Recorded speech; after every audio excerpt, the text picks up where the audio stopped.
The next topic I want to bring to your attention, or the next term that you really need to understand, is the global economy. So what is it? Why is it important? And how does it work into what we're talking about in terms of globalisation? All of this first week we're looking at is the international economic integration of countries. So the global economy is everyone all in together. So that when we consider what Australian government policies are, they're often considered in light of international circumstances. We see that the RBA, when they are setting interest rates, are looking to what is the Fed in the US going to do? What will be the outcome of the Trump-Clinton presidential race? How will this then change our economic policies? And that's what the global economy is really about. It's about the increasing integration of finance markets, labour markets, technology and communication.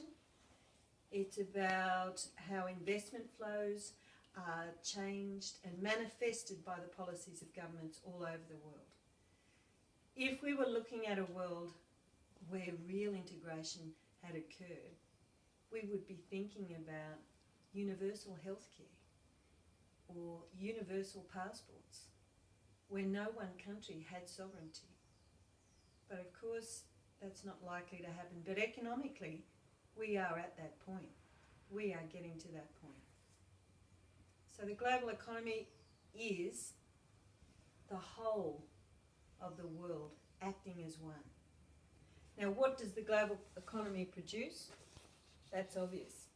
The gross world product. And why does this matter?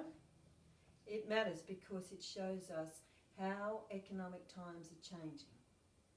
Have we had the experience of increasing growth and the product has increased as well? Or have we found that things have gone down? Currently, we're looking at a decline in the growth of gross world product. We're never going to go back.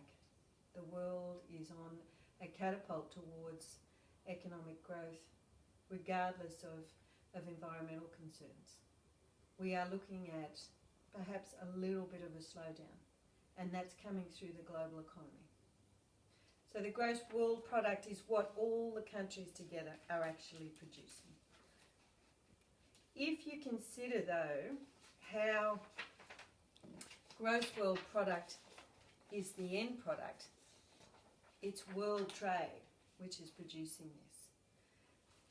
So when we're looking at the rest of our course, and the next part that we're going to go into next week, we're going to be looking at world trade flows. Who's buying what where things are ending up, and how is that then impacting on economic policies and management. Okay. When we're looking at globalisation, like this iPhone, we all know that this is designed in America, but we also know it's made in China. What you're probably not fully aware of is how integrated this is, and this product, in our cultural and social lives. So companies aren't just manufacturing anymore, they are creating culture, and that is another force in world trade. Intellectual property rights are being examined. We've got Julian Assange and the WikiLeaks. So information is also traded. So when you're thinking about world trade, think also about culture and think about information and think about the trade in technology that occurs. World trade is a whole range of things that come out of that. The next one I want you to think about too is the foreign direct investment. Now, we were looking at that with some of the questions that I gave you the other day. When you're looking at foreign investment, there's an interesting figure that you might like to know. $78 trillion, okay, in 2012 was the gross world product. Global investment is $1.2 trillion.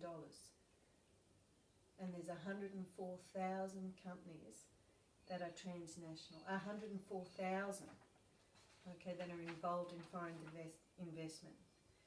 Now, those global communications and the labour that come out of that are what is driving our global growth.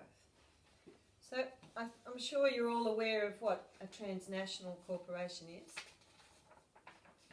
The thing about it and the changes that globalisation has occurred, you can be a transnational corporation if you are sitting at home with your own little business. Transnational corporations don't necessarily have the turnover that is, going to blindside a government. It won't always be all of those big corporations which rival the GDP of a small African nation. A transnational corporation is any operator who is working outside their domestic boundaries.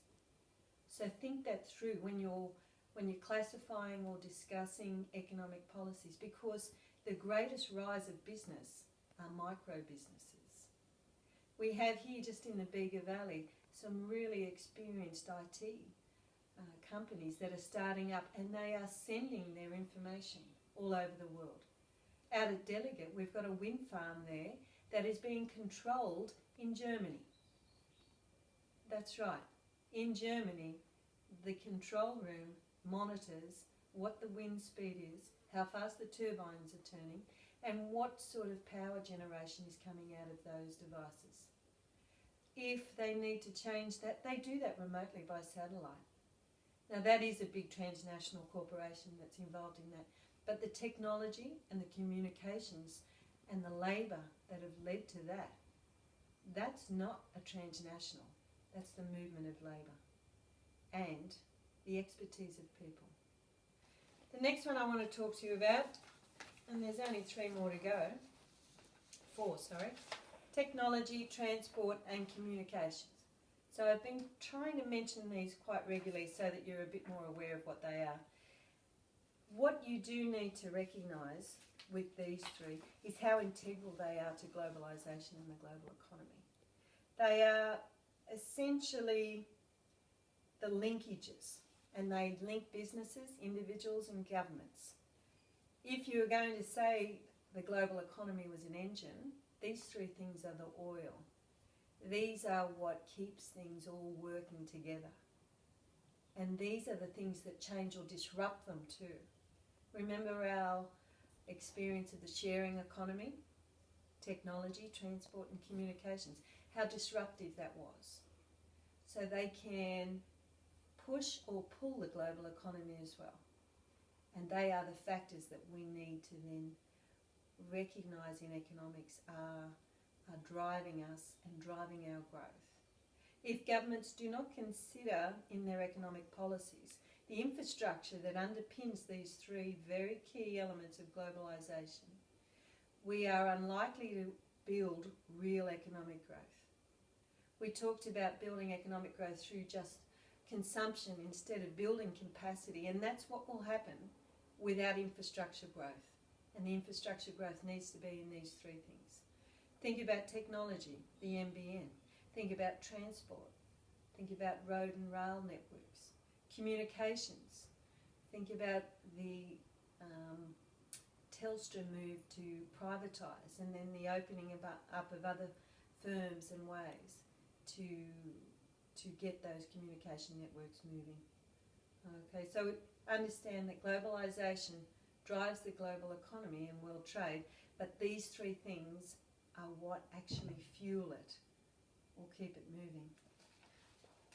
This one here, individual division of labour. We know from our demand and supply rules that a producer is always looking for the cheapest possible way to produce something. So when a transnational corporation that wields great economic power is looking for a way of profiting, often they'll look at labour. Now with labour we need to increase their productivity, and you may well reach back in your memory and think about Okun's law and how we could increase productivity and then decrease unemployment. But you also have to recognise that when we're talking about a globalised world, we're talking about a whole workforce that we might lose in one country, displaced by another country. And what happens as a consequence of that? Think about the Broadmeadows plant in Victoria closing down last week. The last Ford ever on on the shop floor there. No car manufacturers are operating in Australia. In the near distant future, we don't see that happening ever again. And yet we are one of the largest producers of iron ore and the associated products that come with that. So manufacturing has been ousted by the individual division of labour, and that move to minimise costs. It's not such a bad thing. If it costs us a lot of money to be involved in manufacturing, think about comparative advantage and absolute advantage in trade. Maybe with a bit of help and a bit of fine-tuning, there's the opportunity to take that skilled labour and find other jobs and ways that they can be put to use in our economy in order to improve on another area, so that overall our economic growth will actually, in the end, bounce back. So globalisation brings change, and sometimes the change from the individual division of labour isn't entirely good. But the last one that I'm going to look at is the international, regional and business cycles. Now, basically all I'm wanting you at this stage to understand is how those cycles begin to mimic each other. How Australia might be going through a slump, and we find that our major trading partners experience the same thing. Conversely, if we're going through an upswing, or our trading partners are going through an upswing, we're going to respond with that as well. That's really all we need to know about this one with the boom and bust. What happens there happens here, and most of the time the other way around with some countries. There's an old saying, when America sneezes, we catch a cold, and that may be the case. The more integrated our economies become after a time, the more likely we are going to be strongly impacted by any changes that are occurring overseas. A lot of these courses that we're looking at here are working at whether the pros and cons are in our favour, okay? Should we go ahead with this? And that's what I want you to make up your mind about. Globalisation is an impersonal force, and it's in the hands of governments and individuals. We don't have to accept everything it offers. We don't have to say all trade is good. We don't have to say that, tying our business cycle is the right way to go. We need to understand for ourselves, is that what we need to do? And having an economic literacy that recognises that, then you're really on that road to analysing economic circumstances and understanding the importance of this in our daily life. I want you to go around your house and look around and think to yourself, what would this have been like for someone my age 50 years ago or 100 years ago? And challenge yourself to think about, what would that have looked like without globalisation? We are far better off with it, but it's only when we're in control of it that it will keep giving us the benefits that we need. Alright, that's all your terms and all your concepts for this week. We're just laying down the basics for the next week. On Tuesday, which is tomorrow, we're going to be looking at a scaffolded essay. Okay, and on Wednesday, I'm going to be helping you write that. On Friday's lesson, I'm going to go through with each of you and find out where you are. I want to make sure you're putting all your notes in the Google Classroom and starting to share all of that information, so that we have a classroom in school and online, so that when you need that information, it's all chronicled there and you can come back to it when you need.